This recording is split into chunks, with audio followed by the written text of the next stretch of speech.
I'm Tom Bartley. I'm a co-founder and CEO of Barbal.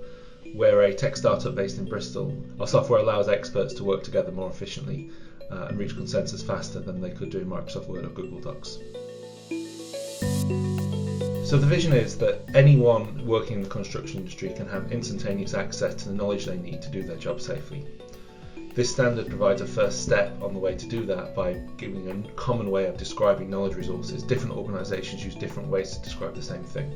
So we've provided a firm basis for us to go forward with and start the next steps, which is all about tools to develop that capability.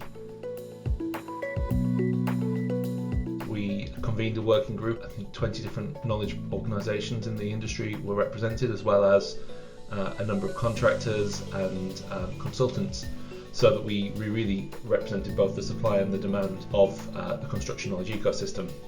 What we came up with was a technical standard based on the Dublin Core schema, so it's based on a really strong foundations that libraries use to describe books and other types of resources that sit in libraries, but augmented it for specific aspects relating to construction knowledge. The working group are now working together to stimulate the development of tools that can leverage that. The first stage is a proof of concept search engine, so that a professional can go in and search for any term and it'll aggregate the knowledge from the correct sources. But later on we want to see that integrate with CAD platforms and different systems that are used directly by engineers.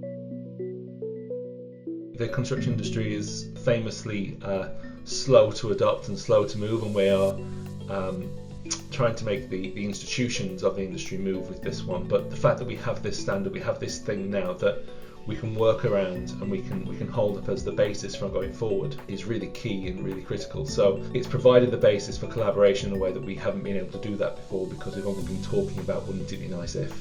But now we've got something we can stand around.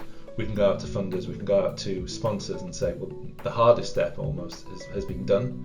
Now it's a case of building momentum behind that. So the next steps for the project are really leveraging the standard that we have and putting it into tools. We're now going out to the market and to funders. From there, it's really a case of sharing awareness of this so that we can bring more publishers into there. There's something in the order of 6 million resources that could be described under this standard.